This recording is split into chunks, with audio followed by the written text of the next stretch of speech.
Morning students, welcome to RDS group of school. This is your Hindi video. This video is for class 8th. ये video आपकी book Bharat की खोज के 3rd chapter Sindhu घाटी सभ्यता का है, जिसमें से कुछ पार्ट हम लोगों ने पढ़ लिया है। अब आगे उसी को कंटिन्यू करेंगे। महाकाव्य, इतिहास, परंपरा और मिथक। प्राचीन भारत के 2 महाकाव्यों रामायण और महाभारत को रूप ग्रहण करने में शायद सदियां लगी होंगी। सेंटेंस को ध्यान से सुनिएगा तो बहुत कुछ समझ में आ जाएगा। उनमें बाद में भी टुकड़े जोड़े जाते रहे। इन ग्रंथों में भारतीय आर्यों के आरंभ के समय का वृत्तांत है, यानी वर्णन है। उनकी विजयों और उस समय के गृह युद्धों का जब वे अपना विस्तार कर रहे थे। आपको पता उनकी गृह युद्ध और जब वे अपना विस्तार कर रहे थे उस समय का वर्णन है आर्यों का, और अपनी स्थिति मजबूत कर रहे थे। मुझे इनके अलावा कहीं भी किन्हीं ऐसी पुस्तकों की जानकारी नहीं है जिन्होंने आम जनता के मन पर लगातार इतना व्यापक प्रभाव डाला हो। वो लेखक कह रहे हैं कि मुझे इन महाकाव्यों के अलावा मुझे कोई इतनी जानकारी नहीं है कि जिनकी कथाओं ने जनता के मन पर इतना व्यापक प्रभाव डाला, यानी इन कथाओं का जनता के ऊपर बहुत गहरा प्रभाव पड़ा। इतने प्राचीन समय में रची जाने के बावजूद भारतीयों के जीवन पर आज भी इनका जीवंत प्रभाव दिखाई पड़ता है, या जीवन जीता जागता। ये दोनों ग्रंथ भारतीय जीवन का अंग बन गए हैं। इनमें हमें सांस्कृतिक विकास की विभिन्न श्रेणियों के लिए ठेठ भारतीय ढंग से एक साथ सामग्री उपलब्ध है, अर्थात उच्चतम बुद्धिजीवी से लेकर साधारण अनपढ़ और अशिक्षित देहाती तक के लिए। यानी इनमें पढ़े लिखे अनपढ़ और बिल्कुल जो साधारण अनपढ़ जो थोड़ा बहुत है, और अशिक्षित देहाती यानी गांव के लोग भी, उन सब के लिए इसमें सामग्री उपलब्ध है, यानी उन सब के लिए इसमें कुछ ना कुछ है। इनके द्वारा हमें प्राचीन भारतीयों का वह रहस्य कुछ कुछ समझ में आता है जिससे वे अनेक रूपों में विभाजित और जात पात की ऊंच नीच में बटे समाज को एकजुट रखते थे, उनके मतभेदों को सुलझाते थे। उन्होंने लोगों में एकता का ऐसा नज़रिया पैदा करने का प्रयत्न किया जो हर तरह के भेदभाव पर छा गया और बराबर बना रहा। भारतीय पुराकथाएं महाकाव्यों तक सीमित नहीं हैं। उनका इतिहास वैदिक काल तक जाता है और वे अनेक रूप आकारों में संस्कृत साहित्य में प्रकट होती रही है। कवियों नाटककारों ने इनका पूरा लाभ उठाते हुए अपनी कथाओं और सुंदर कल्पनाओं की रचना इनके आधार पर की है। यानी उन जो कवि और नाटककार हैं उन्होंने इनके द्वारा इनको पढ़कर अपनी जो कथाएं हैं और अपनी कल्पनाएं, जो वो कल्पनाओं से ही कवि बनाते हैं, उनकी रचना भी इसी के आधार पर की है। अधिकांश पुराकथाएं और प्रचलित कहानियाँ वीर गाथात्मक हैं, यानी वीरता से रची हुई हैं। उनमें सत्य पर अड़े रहने और वचन के पालन का उपदेश दिया गया है, चाहे परिणाम कुछ भी हो। साथ ही इनमें जीवन पर्यंत और मरणोपरांत भी वफादारी, साहस और लोकहित के लिए सदाचार और बलिदान की शिक्षा दी गई है। कभी ये कहानियाँ पूर्णतः काल्पनिक होती हैं, अन्यथा इनमें तथ्य और कल्पना आपस में इस प्रकार गुथे रहते हैं कि इन्हें अलग नहीं किया जा सकता। यानी कभी ये कहानियाँ ऐसा लगता है कि काल्पनिक है, इमेजिनेशंस हैं, लेकिन अन्यथा इनमें सत्य और कल्पनाएं इस प्रकार से जुड़े होते हैं कि इनको अलग नहीं किया जा सकता। यह सम्मिश्रण यानी मिला जुला काल्पनिक इतिहास का रूप ग्रहण कर लेता है, जो हमें यह भले ही न बता सके कि निश्चित रूप से क्या घटित हुआ, पर ऐसी बात की सूचना देता है जिसके घटित होने पर लोग विश्वास करते हैं। ये घटनाएं वास्तविक हों या काल्पनिक, जीवन में इनकी स्थिति जीवन तत्वों की हो जाती है जो उन्हें रोज़मर्रा की ज़िंदगी की एक रास्ता और कुरूपता से खींचकर उच्चतर क्षेत्रों की ओर ले जाती हैं। यूनानियों, चीनियों और अरब वासियों की तरह प्राचीन काल में भारतीय इतिहासकार नहीं थे। मतलब वो बता रहे हैं जैसे यूनानी, चीनियों और अरब वासी जो थे उनके प्राचीन इतिहासकार थे, लेकिन भारतीय नहीं थे। इसी कारण हमारे लिए आज तिथियां निश्चित करना या सही कालक्रम निर्धारित करना कठिन हो गया है। घटनाएं आपस में गड्ढमड्ढ यानी मिलजुल जाती हैं। बहुत धीमी गति से आधुनिक विद्वान धैर्यपूर्वक भारतीय इतिहास की भूल भुलैया के सूत्रों की खोज कर रहे हैं। कल्लड़ की राजतरंगिणी, ये देखिए कल्लड़ के ग्रंथ, राजतरंगिणी ग्रंथ किसने लिखा है? कल्लड़ ने। एकमात्र प्राचीन ग्रंथ है जिसे इतिहास माना जा सकता है। यह कश्मीर का इतिहास है जिसकी रचना ईसा की 12वीं शताब्दी में की गई थी। बाकी के लिए हमें महाकाव्यों और अन्य ग्रंथों के कल्पित इतिहास, कल्पित का भी होता है कल्पनाओं वाला, कुछ समकालीन अभिलेखों, शिलालेखों, कलाकृतियों और इमारतों के अवशेषों, सिक्कों और संस्कृत साहित्य के विशाल संग्रह से सहायता लेनी पड़ती है। यानी देखिए इन इतिहास जुटाने के लिए इन सब की भी ज़रूरत पड़ती है। इसके साथ ही विदेशी यात्रियों के सफ़रनामों में से भी सहायता मिलती है, विशेष रूप से यूनानियों और चीनियों के और कुछ बाद में आने वाले अरबों के विवरणों से। यानी जो विदेशी यात्री आए थे यूनानी, चीनी और बाद में अरब के। ऐतिहासिक बोध के इस अभाव का जनता पर प्रभाव नहीं पड़ा। यहाँ की जनता के अतीत के विषय में अपनी दृष्टि का निर्माण उन परंपरागत वृत्तांतों और पौराणिक गाथाओं और कहानियों के आधार पर कर लिया जो उन्हें पीढ़ी दर पीढ़ी विरासत में मिली थी। इस काल्पनिक इतिहास तथा तथ्यों और दंत कथाओं के इस मिश्रित रूप का व्यापक प्रचार हुआ। इनसे जनता को एक मजबूत और टिकाऊ सांस्कृतिक पृष्ठभूमि मिली। लेकिन इतिहास की उपेक्षा के कारण हमारे दृष्टिकोण में धुंधलापन पैदा हुआ, जिंदगी से अलगाव पैदा हुआ और तथ्यों के बारे में दिमागी उलझन और सहज विश्वास करने की प्रवृत्ति पैदा हो गई। अब आइए देखिए महाभारत के रूप में महाकाव्य के रूप में रामायण एक महान रचना है और लोग उससे बहुत प्रेम करते हैं, परंतु महाभारत का दर्जा विश्व की श्रेष्ठतम रचनाओं में है। रामायण एक रचना है जिससे लोग प्रेम करते हैं, आपको भी उसकी स्टोरी अच्छे से पता है।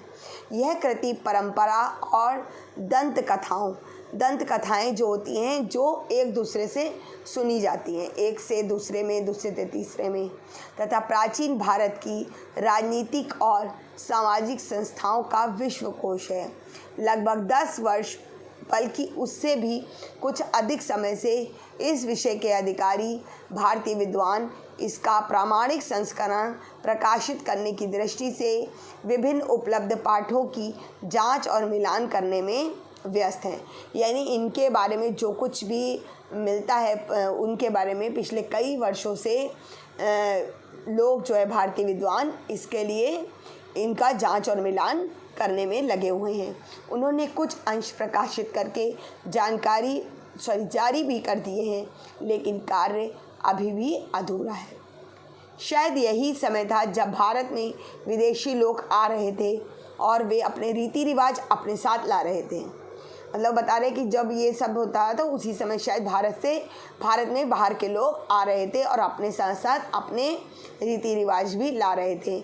इनमें बहुत से रिवाज आर्यों से मेल नहीं खाते थे, इसलिए विरोधी विचारों और रिवाजों का विचित्र घालमेल दिखाई पड़ता है। यानी उनके जो विचार थे आर्यों से मेल नहीं खाते थे, लेकिन इसीलिए शायद उनका जो है मिला जुला घालमेल मतलब मिला जुला रूप दिखाई पड़ता है। आर्यों में स्त्रियों के अनेक विवाह का चलन नहीं था, किंतु महाभारत की कथा कि एक विशेष नायिका एक साथ 5 भाइयों की पत्नी है। देखिए वो बता रहे हैं कि आर्यों में स्त्रियों के अनेक विवाह का प्रचलन नहीं था, लेकिन महाभारत की कथा में आपने भी पढ़ा है कि एक नायिका यानी द्रौपदी के 5 पति थे। धीरे धीरे यहाँ पहले से मौजूद आदिवासियों के साथ नए आने वाले लोग भी आर्यों के साथ घुल मिलकर एक हो रहे थे और इस नई स्थिति के अनुरूप वैदिक धर्म में संशोधन किया जा रहा था। इसने सबको समेट कर चलने वाला यह उदार व्यापक रूप ग्रहण कर लिया था, जिससे आधुनिक हिंदू धर्म निकला। यह इसलिए संभव हो सका क्योंकि बुनियादी नज़रिया यह जान पड़ता है कि सत्य पर किसी का एक अधिकार नहीं हो सकता। उसे देखने और उस तक पहुंचने के बहुत रास्ते हैं। इसलिए सब तरह के अलग अलग, यहाँ तक कि विरोधी विश्वासों को भी सहन कर लिया गया। महाभारत में हिंदुस्तान की, या जिसे दंत कथाओं के अनुसार जाति के आदि पुरुष भरत के नाम पर भारतवर्ष कहा जाता है। हिंदुस्तान और या फिर इसको भरत के नाम पर जो भारतवर्ष कहा जाता है, बुनियादी एकता पर बल देने की निश्चित कोशिश की गई है। इसका एक और पहले का नाम था आर्यावर्त, यानी आर्यों का देश। भारतवर्ष से पहले क्या नाम था इसका? आर्यावर्त, यानी आर्यों का देश। किंतु यह नाम मध्य भारत में विंध्य पर्वत तक फैले उत्तर भारत के इलाके तक सीमित था। रामायण की कथा दक्षिण में आर्यों के विस्तार की कहानी है। यह विराट गृह युद्ध है जो बाद में हुआ और जिसका वर्णन महाभारत में किया गया है। इसके बारे में मोटे तौर से अंदाज़ा लगाया गया है कि यह वह ईसा पूर्व 14वीं शताब्दी के आसपास हुआ होगा। वह लड़ाई भारत या संभवतः उत्तरी भारत पर एकाधिकार स्थापित करने के लिए लड़ी गई थी। इसी लड़ाई से एक अखंड भारत की अवधारणा शुरू हुई। इस अवधारणा के अनुसार आधुनिक अफगानिस्तान का एक बड़ा हिस्सा भारत में शामिल था।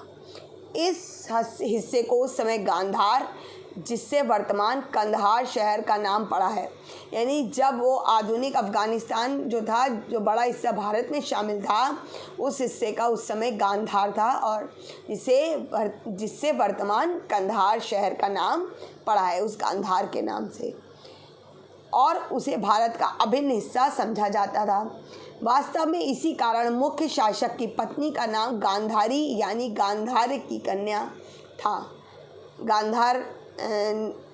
गांधारी आपको पता है, दिल्ली नाम का आधुनिक शहर नहीं बल्कि इस इलाके के निकट बसे हुए हस्तिनापुर और इंद्रप्रस्थ के पुराने शहर इसी समय भारत की राजधानी बने थे। ये आप देखिए महाभारत काल के ही सारे जगहों के नाम हैं। महाभारत में कृष्ण से संबंध आख्यान भी है और प्रसिद्ध काव्य भगवत गीता भी। गीता के दर्शन के अलावा इस ग्रंथ में शासन कला और सामान्य रूप से जीवन के नैतिक और आचार संबंधी मतलब व्यवहार संबंधी सिद्धांतों पर जोर दिया गया। धर्म की इस बुनियाद के बिना ना सच्चा सुख मिल सकता है और न समाज में एका रह सकता है। इसका लक्ष्य है लोक मंगल, किसी विशेष वर्ग का नहीं बल्कि पूरे विश्व का, यानी सच्चा सुख और समाज में एकता होना इसका लक्ष्य था। लोक मंगल करना यानी लोक का कल्याण करना, संसार का कल्याण करना, किसी एक विशेष वर्ग का नहीं बल्कि पूरे विश्व का कल्याण करना था।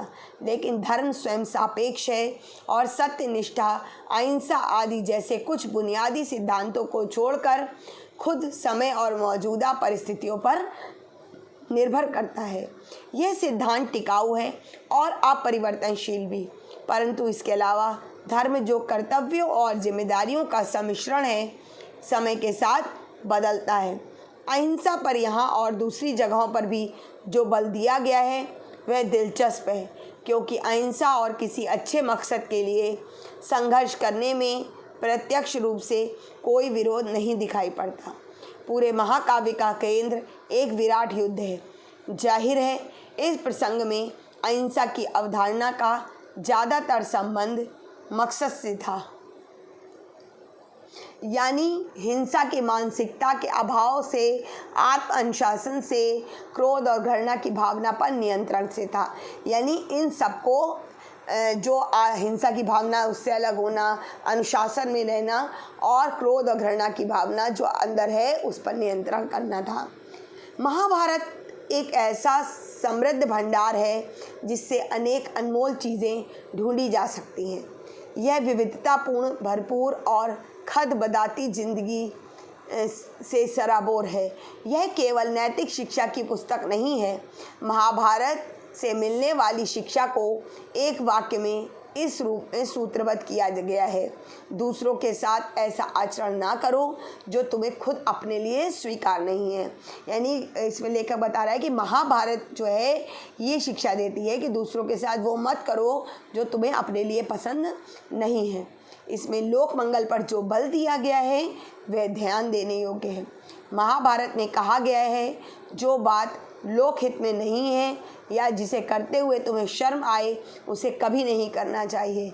फिर कहा गया है सच्चाई, आत्मसंयम, तपस्या, उदारता, अहिंसा, धर्म का निरंतर पालन सफलता के साधन है, जाति और कुल के नहीं।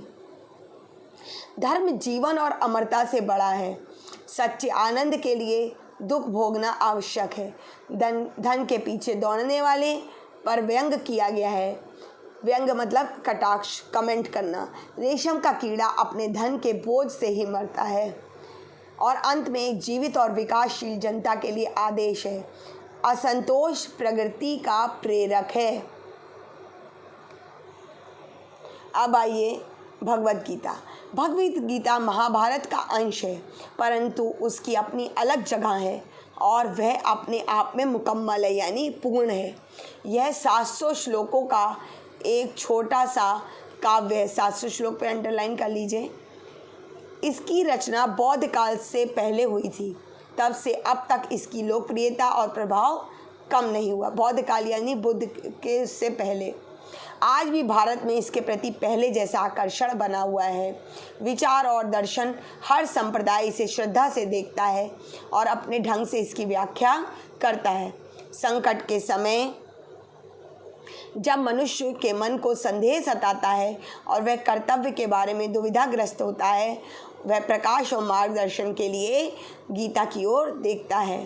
देखिए वो कह रहे हैं कि गीता क्या है, आपको भी पता है कि धार्मिक पुस्तक है। और जब मनुष्य के मन में कोई प्रॉब्लम होती है, कुछ परेशानी होती है, तो वो अपने मार्गदर्शन के लिए भगवत गीता को पढ़ता है या उससे सीखता है, क्योंकि यह संकट काल के लिए लिखी गई कविता है। राजनीतिक और सामाजिक संकट के लिए और उससे भी अधिक मनुष्य की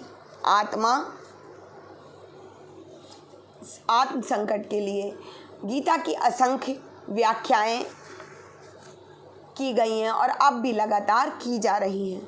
आधुनिक युग के विचार और कर्म क्षेत्र के नेताओं तिलक, अरविंद घोष, गांधी सभी ने इसको अपने ढंग से इसकी व्याख्या की है।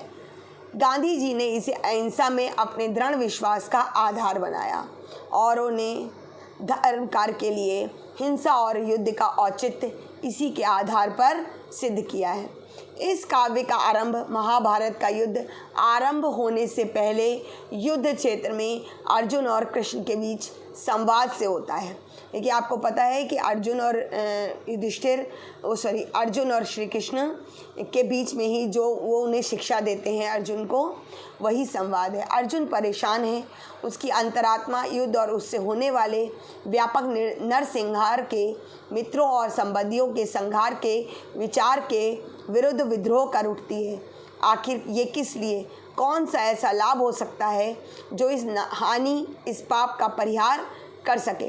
देखिए जब महाभारत का युद्ध हो रहा था तो अर्जुन जब महाभारत के युद्ध में इस बात से बहुत परेशान हो गए थे कि वो इस युद्ध में वो अपनों को ही मारेंगे, अपनों का ही नाश करेंगे।